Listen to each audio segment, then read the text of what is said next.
जय गुरुदेव। प्रणाम सभी को। निरोग जीवन के महत्वपूर्ण सूत्र अध्याय 12। लास्ट टॉपिक हमने पढ़ा था यूनिसेक्स फैशन के बारे में। आइए इसी श्रृंखला में आगे बढ़ते हैं। वैज्ञानिक कसौटी पर फेल आधुनिक फैशन। साइंस डाइजेस्ट के पिछले एक लेख में अमेरिकन मेडिकल एसोसिएशन के डॉक्टर लिंडा एलन लिखते हैं, मुझे बड़ा कौतूहल उत्पन्न हुआ जब मैंने त्वचा रोगों की चिकित्सा के आंकड़ों पर दृष्टि दौड़ाते हुए पाया कि वह अधिकांश किशोरों तथा युवतियों को ही अधिक मात्रा में हो रहे हैं। यह बिल्कुल उल्टी बात थी। इस विस्मय ने मुझे इस पर गंभीरता से जांच करने की प्रेरणा दी। डॉक्टर एलेन की जांच के निष्कर्ष फैशन की अंधी दौड़ दौड़ने वालों को चौंका देने वाले हैं। उनका कहना है कि शरीर को छूती तंग पोशाकें पहनने के कारण किशोरों तथा युवक युवतियों के शरीर में रक्त, त्वचा, पपड़ीदार त्वचा, शोथ, विंटर इच तथा खुजली जैसे त्वचा रोग तेजी से बढ़ रहे हैं। उन्होंने यह भी चेतावनी दी है कि यदि युवक युवतियों ने तंग पोशाकें पहननी न छोड़ी तो आगे त्वचा रोग एक भीषण समस्या बन सकती है। कुछ रोग तो असाध्य और वंशानुगत तक हो सकते हैं। वस्त्र पहनने में स्वच्छता, सफाई और कला का ध्यान रखा जाए, इसमें कुछ हानि नहीं, वरन यह एक प्रकार से आवश्यक है, पर उसके साथ ही स्वास्थ्य, सामाजिकता के विकासपूर्ण पहलू भी उपेक्षित नहीं किए जाने चाहिए। वस्त्र पहनने का उद्देश्य जहां शरीर के उन अंगों को ढकना है जो लोगों की मनोवृत्ति दूषित कर सकते हैं, वहां यह भी ध्यान रखा जाना चाहिए कि स्वास्थ्य के नियमों का उल्लंघन न हो, अर्थात मौसम का प्रभाव सारे शरीर पर पड़ता रहना चाहिए।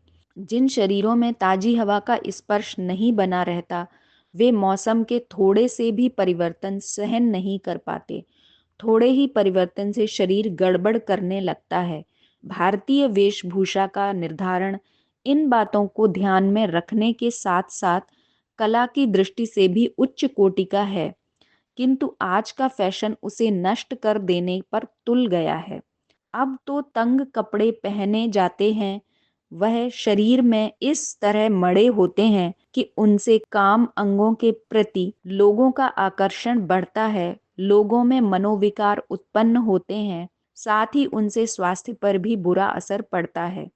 डॉक्टर एलेन का कहना है कि इन तंग कपड़ों के यांत्रिक दबाव और शरीर की रगड़ से ही त्वचा रोग पैदा होते हैं। यह पहलू ही कम चिंताजनक नहीं है। इन दिनों ऑस्ट्रेलिया में प्रैक्टिस कर रहे अंग्रेज डॉक्टर लैंडन कोर्टिने ने भी फैशन शास्त्र पर खोज की और बताया कि मिनी स्कर्ट तथा दूसरे अस्वाभाविक वस्त्र पहनना न केवल शारीरिक विकास में बाधा उत्पन्न करता है, वरन उसके कारण मस्तिष्क में घबराहट और स्नायुविक तनाव बढ़ता है, जो उभरती पीढ़ी के लिए एक प्रकार का अभिशाप है। इससे किशोरों का बौद्धिक तथा भाव विकास रुकता है।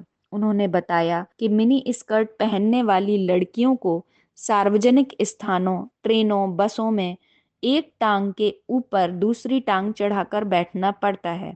अधिक क्रॉसिंग के कारण एबडक्टर पेशियां सिकुड़ जाती हैं, जिससे कद छोटा हो जाने की संभावनाएं बढ़ जाती हैं। साथ ही इस तरह की अस्वाभाविक पोशाक पहनने वालों का अपने ही ऊपर ध्यान बना रहता है। हर आगंतुक के प्रति उनमें घबराहट सी होती है, जो उनमें स्नायुविक दुर्बलता पैदा करती है।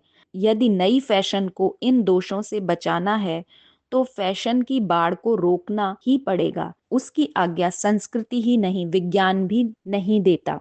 तो आज के टॉपिक में हमने पढ़ा कि जो हम आधुनिक फैशन के नाम पर पोशाक पहनते हैं, वो वैज्ञानिक दृष्टि से भी हमारे शरीर के लिए सही नहीं है। ऐसा अध्ययन किया गया तो पाया गया कि बहुत ही चुस्त और बहुत ही टाइट पोशाक जो हम पहनते हैं, उससे हमारे ब्लड सर्कुलेशन में भी बाधा आती है।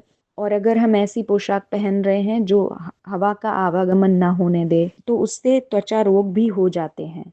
और जब हम बहुत छोटी पोशाकें जैसे मिनी स्कर्ट वगैरह पहनती हैं लड़कियां, एक के ऊपर एक टांग चढ़ाकर बैठना पड़ता है और हमेशा उनका ध्यान अपने ऊपर ही बना रहता है, तो इसलिए वो कंफर्टेबल भी नहीं है और स्वास्थ्य की दृष्टि से भी सही नहीं है। तो वैज्ञानिक आधार पर भी हमको ऐसे कपड़े नहीं पहनने चाहिए। तो आज के लिए इतना ही। जय गुरुदेव। प्रणाम सर।